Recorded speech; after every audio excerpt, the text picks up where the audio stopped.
মুর্শিদাবাদের দিকে নজর রাখতে হচ্ছে, কারণ জঙ্গিপুর সংশোধনাগার থেকে পালানোর চেষ্টা বিচারাধীন বন্দী। জেল কর্তৃপক্ষের নজর এড়িয়ে জেলের পাঁচিল চিড়ে উঠে পড়েন ওই বন্দী এবং সংশোধনাগারের পাঁচিলের পাশে জলের ট্যাঙ্কির পাশে দাঁড়িয়ে থাকতে তাকে দেখা যায়। প্রায় 20 মিনিট ধরে দাঁড়িয়েছিল ওই বন্দী সেখানে। পরে জেল কর্তৃপক্ষের তরফে মই দিয়ে তাকে নামানো হয়েছে। এক্সক্লুসিভ সেই ছবি দেখতে পাচ্ছেন। কথা বলবো, সোমা আমাদের সঙ্গে রয়েছেন, আমাদের প্রতিনিধি টেলিফোন লাইনে। সোমা, দেখো, এটাই সব থেকে বড় প্রশ্ন উঠছে, কিভাবে নিরাপত্তা এড়িয়ে এই বিচারাধীন বন্দী সে উঠে পড়ে প্রাচীরের ওপরে, এবং প্রাচীরের ওপরে যে জলের ট্যাঙ্ক রয়েছে সেখানে 20 মিনিট ধরে দাঁড়িয়ে থাকে।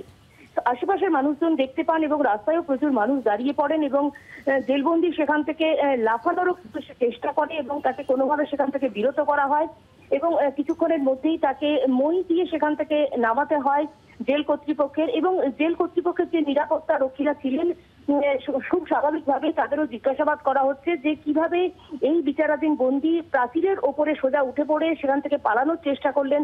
এটা নিয়ে কিন্তু ইতিমধ্যে প্রশ্ন উঠতে শুরু করেছে। তবে যে জেলবন্দি ওপরে উঠেছিলেন এবং তাকে মই দিয়ে নামানো হয়েছে, শারীরিকভাবে তিনি সুস্থ রয়েছেন, এমনটাই জেল কর্তৃপক্ষের সূত্রে জানা যাচ্ছে। জেল কর্তৃপক্ষ কি বলছে, মানে সেখানে পৌঁছলো কি করে ওই বন্দী, এখনো পর্যন্ত কি বক্তব্য তাদের?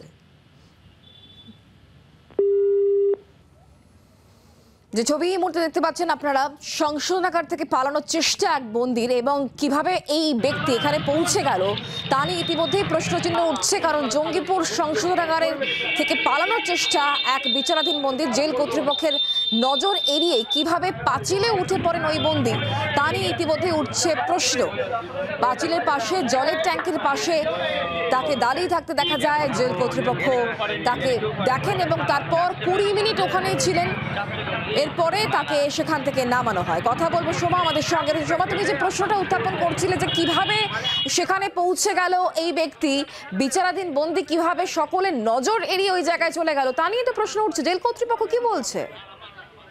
দেখো, জেল কর্তৃপক্ষের তরফ থেকে কিন্তু এখনো পর্যন্ত এর কোনো সদুত্তর পাওয়া যায়নি। তবে সূত্র মারফত যেটা জানা যাচ্ছে, তারা কিন্তু এটা নিয়ে ইতিমধ্যেই তারা নিজেদের মধ্যে পর্যালোচনা করছেন। জেলবন্দি সে কিভাবে এতটা উঁচু প্রাচীরে কিভাবে উঠলো এবং সরাসরি জলের ট্যাঙ্কের কাছে চলে গেল এবং সেখান থেকে পালানোর চেষ্টা করলো, এবং এই ঘটনা কিন্তু রীতিমতো জেলের নিরাপত্তা নিয়ে কিন্তু একবার প্রশ্ন উঠছে, সেটা নিঃসন্দেহে পাওয়া যায়। তবে সেই ব্যক্তি যেভাবে সেখান থেকে পালানোর চেষ্টা করেছিলেন সেটা কিন্তু একটা বড়সড় একটা বিপদেরও ঝুঁকি ছিল। তার কারণ তুমি জানো যে উচ্চতায় জেলবন্দি উঠেছিল, এবং সেখান থেকে যদি তিনি নিচে লাফিয়ে পড়তেন তাহলে কিন্তু একটা বড়সড় দুর্ঘটনা ঘটতো, এমনকি মনে করা হচ্ছে। সাধারণ পথ চলতি মানুষ তারা কিন্তু দাঁড়িয়ে পড়েছিলেন, এবং তাদের চিৎকার চেঁচামেচিতেই কার্যত জেল কর্তৃপক্ষ তারা চলে আসেন এবং সঙ্গে সঙ্গে তাকে মই দিয়ে সেখানে নামানোর প্রক্রিয়া শুরু করেন, এবং এই পুরো বিষয়টা নিয়ে ইতিমধ্যেই কিন্তু তদন্ত শুরু হয়েছে।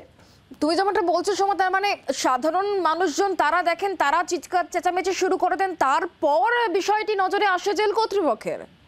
দেখো, একেবারেই তাই। সূত্র মারফত যেটা জানা যাচ্ছে যে সাধারণ মানুষ, পথ চলতি মানুষ তারা দাঁড়িয়ে পড়েন এবং তারা চিৎকার চেঁচামেচি শুরু করেন, এবং সেই সময় তিনি যে জেলবন্দি যেভাবে সেখানে দাঁড়িয়েছিলেন এবং তিনি সেখান থেকে পালানোর যে চেষ্টা করছিলেন সেখান থেকে তিনি বিরত হন, এবং সঙ্গে সঙ্গে জেল কর্তৃপক্ষের যারা নিরাপত্তা কর্মী ছিলেন তারা সঙ্গে সঙ্গে ছুটে আসেন এবং সেখান থেকে মই দিয়ে তাকে নামানোর চেষ্টা করেন।